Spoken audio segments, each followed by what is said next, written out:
Volume of similar solids. अच्छा, सबसे पहले सॉलिड्स क्या हैं?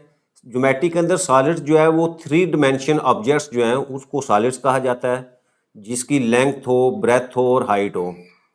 दूसरी बात यह है कि सॉलिड जो है वो ऑक्यूपाई स्पेस और इनका वॉल्यूम भी होता है और ये सरफेस एरिया भी जो है वो इसका कैलकुलेट किया जा सकता है।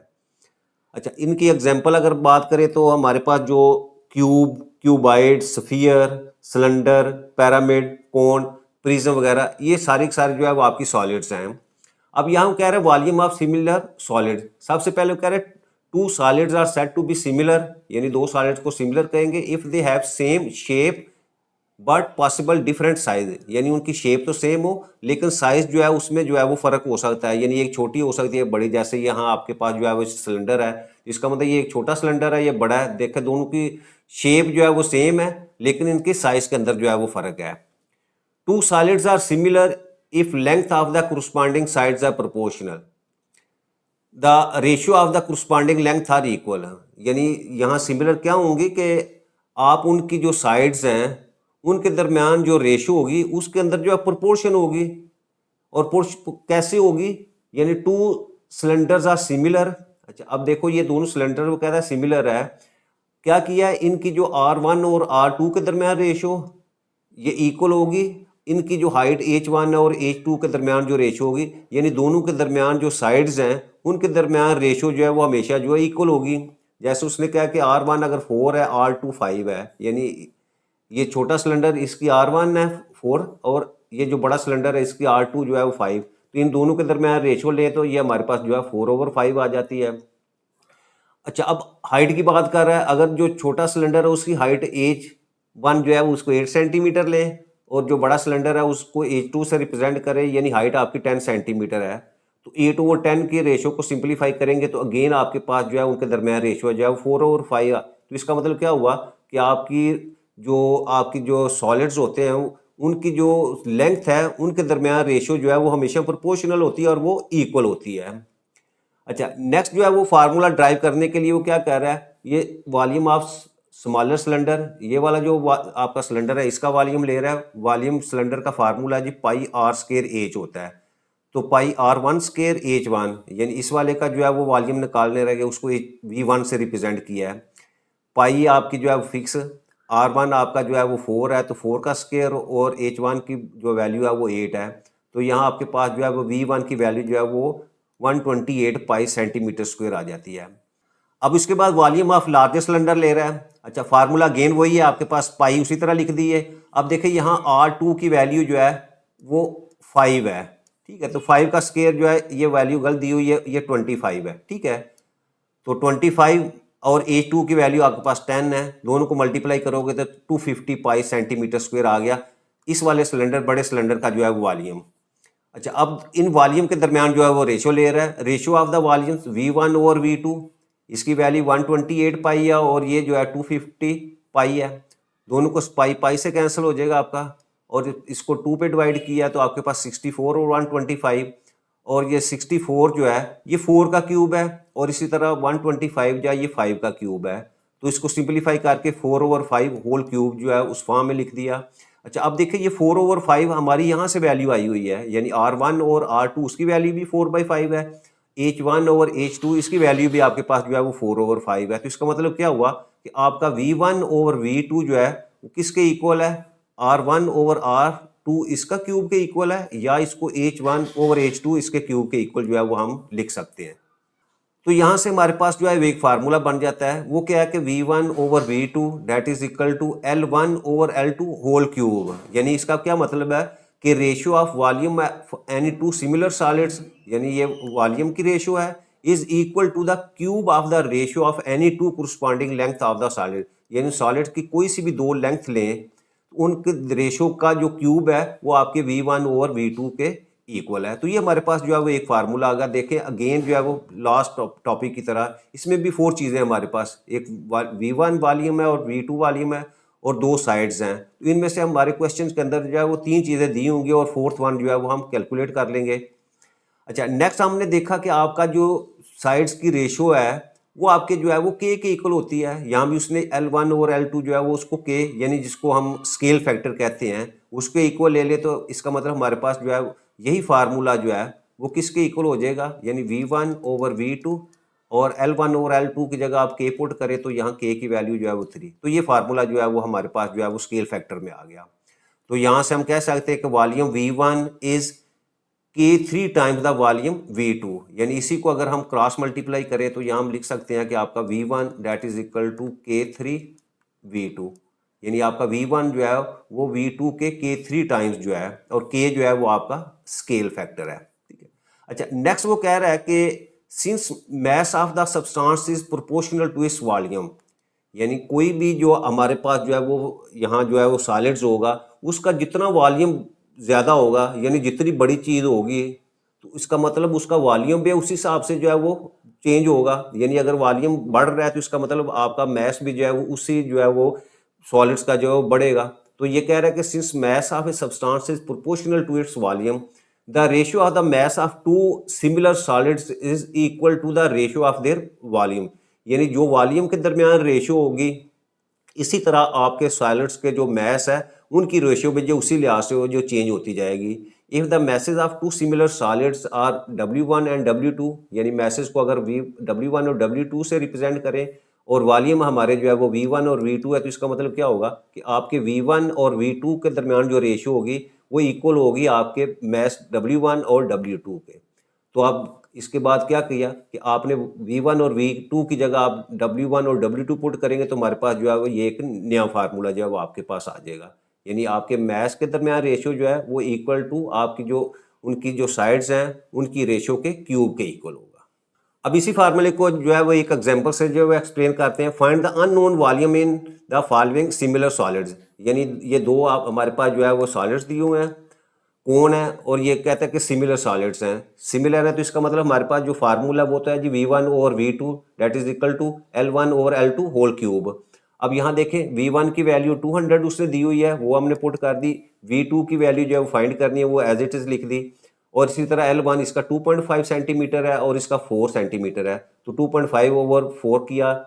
अब इसके बाद हमने इसका क्यूब लेना है, इसका क्यूब लेना है और क्रॉस मल्टीप्लाई किया और यहाँ से हमने V2 की वैल्यू जो है वो फाइंड कर ली, वो 819.2 सेंटीमीटर क्यूब आ गई। तो सेम जैसे हमने लॉस्ट जो है वो हमारा टॉपिक था उसमें हमने एरिया फाइंड किया हुआ था, और यहाँ क्योंकि हमने वॉल्यूम फाइंड करना है तो वो वहाँ क्योंकि हमारे पास जो है वो 2 डायमेंशन शेप्स होती हैं, वहाँ हमारे पास सिर्फ लेंथ और जो है वो आपकी ब्रेथ होती है या विड्थ होती है। यहाँ हमने वॉल्यूम फाइंड करना है तो वॉल्यूम हमेशा आपकी लेंथ, ब्रेथ और हाइट 3 चीज़ें होंगी। तो इस तरह हमारा फार्मूला जो है वो भी जो है वो चेंज हो गया, वो क्यूब की फॉर्म में जो है वो आ गया।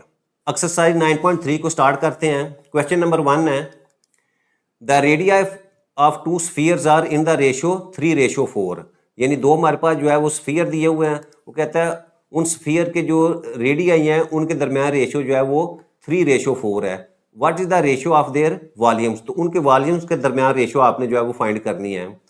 तो स्टार्ट करते हैं। अब देखें ये रेडियस दिए हुए हैं तो हम सपोज करते हैं आपका R1 रेशियो R2 जो है वो दी हुई है जी 3:4।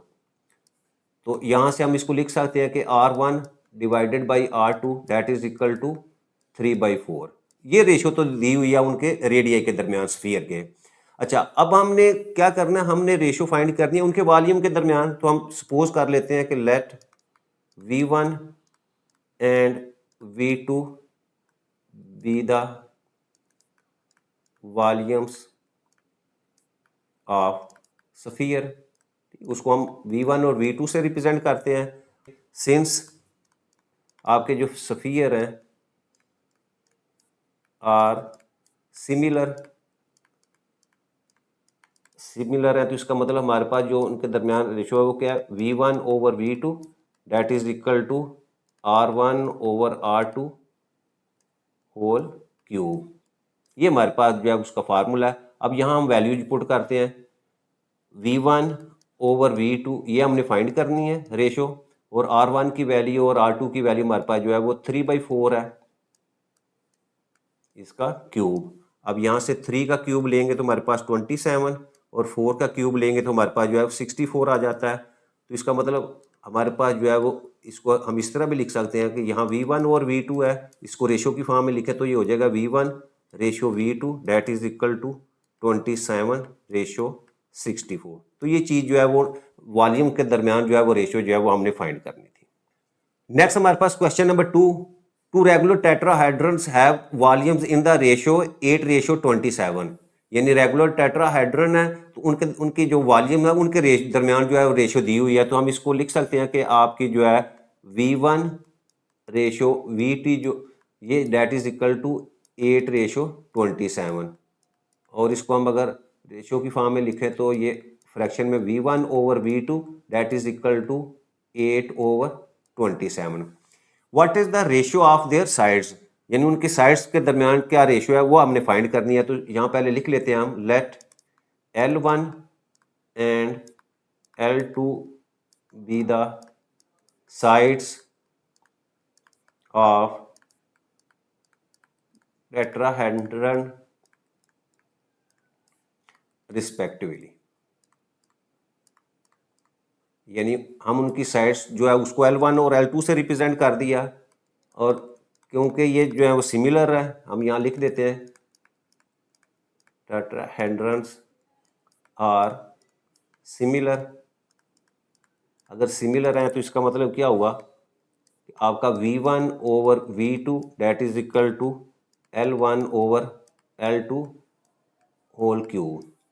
अब यहाँ वैल्यूज अगर हम पुट करें, V1 और V2 हमारे पास जो है वो 8/27 that is equal to L1 over L2 whole cube. अच्छा, अगर हम इसको मैं इस तरह लिख लूँ, L1 और L इसको हम लेफ्ट साइड पे ले आते हैं, इधर लिख लेते हैं, और ये वाली वैल्यू जो है वो हम 8/27 जो है उसको राइट साइड के ऊपर लिख लेते हैं। अच्छा, अब दोनों तरफ जो है वो हमने क्यूब रूट लेना है, इधर भी क्यूब रूट लें और इधर भी जो है वो आप इसका क्यूब रूट लें।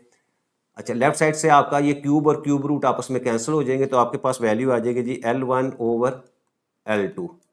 और इधर देखें, ये जो 8 है इसको मैं लिख सकता हूँ 2 मल्टीप्लाई बाई 2 मल्टीप्लाई बाई 2, और इसी तरह 27 को लिख सकते हैं 3 मल्टीप्लाई बाई 3 मल्टीप्लाई बाई 3। ठीक है, और ये क्यूब रूट। अब यहाँ से भी हम ये 3 है, इनमें से एक जो है स्क्वायर रूट से बाहर ले सकते हैं, या फर्दर अगर हम इसको एक दफ़ा चेक करें तो इसको हम लिख सकते हैं जी 2 की पावर 3 ओवर, नीचे भी हम लिख सकते हैं 3 की पावर 3, अगेन क्यूब रूट। और फर्दर अगर मैं इसको अलग-अलग भी करूं तो मैं लिख सकता हूँ 2 की पावर 3 और इसका क्यूब रूट अलग, और इसी तरह जो है वो आपका 3 की पावर 3 और इसका भी क्यूब रूट लें तो ये, और यहाँ आपका क्यूब और क्यूब रूट आपस में कैंसिल हो जाएंगे तो ये 2 आ जाएगा, और इसी तरह नीचे से भी जो है वो आपके कैंसिल हो जाएंगे तो आपके पास जो है वो 3 आ जाएगा। तो अगर हम इसको रेशियो की फॉर्म में लिखें तो यहाँ हम लिख सकते हैं कि L1 ratio L2 that is equal to 2:3। Question number 3, two right cones have volumes in the ratio 64:125। यानी इसमें दो पार्ट्स हैं हमारे पास। सबसे पहले हम फर्स्ट पार्ट जो है उसको सॉल्व करते हैं। यानी हमारे पास जो राइट कोन्स हैं उनके वॉल्यूम्स के दरमियान रेशो दी हुई है, वो है जी V1, सपोज हम करते हैं ratio V2 that is equal to 64:125, और इसको हम फर्दर लिख सकते हैं कि V1 over V2 that is equal to 64/125। What is the ratio of their heights, हमने उसके हाइट्स के दरमियान जो है वो रेशियो फाइंड करनी है। तो हम पहले उसको लिखते हैं, let H1 and H2 be the height of these cones. अब हाइट को हमने H1 और H2 से रिप्रेजेंट कर दिया, और क्योंकि आपकी जो है कोन्स हैं वो सिमिलर हैं तो इसका मतलब क्या हुआ, हमारे पास जो फार्मूला है वो V1 over V2 that is equal to H1 over H2 whole cube. अच्छा, अब इसको फर्दर हम जो है वैल्यूज पुट करें, V1 ओवर V2 हमारे पास जो है वो 64/125 के इक्वल है, और H1 ओवर H2 इसको हम एज इट इज़ जो है वो लिखते हैं। अच्छा, अब इसको मैं लेफ्ट साइड के ऊपर ले आऊँ H1/H2 इसका cube that is equal to 64/125 और दोनों तरफ जो है वो हम क्यूब रूट लेते हैं। अच्छा, यहाँ से हमारा क्यूब और क्यूब रूट आपस में कैंसिल हो जाएंगे, तो यहाँ वैल्यू आ गई जी हमारे पास H1/H2 और यहाँ से 64 जो है ये 4 का क्यूब है और इसी तरह 125 जो आपका 5 का है। तो इसका मतलब यहाँ से हम लिख सकते हैं कि H1/H2 that is equal to 4/5। ये तो था हमारा फर्स्ट पार्ट। अच्छा, सेकंड पार्ट में वो क्या कहता है कि आपने what is the ratio of there base areas, हमने उसके जो बेस एरिया हैं उनके दरमियान रेशियो जो है वो फाइंड करनी है। इसका मतलब V1 और V2 के रेशियो तो यही रहेगी। तो आगे हम जो है वो उनके बेस एरिया जो उसको पहले हम जो है सपोज करते हैं let A1 and A2 be the base area of these cons.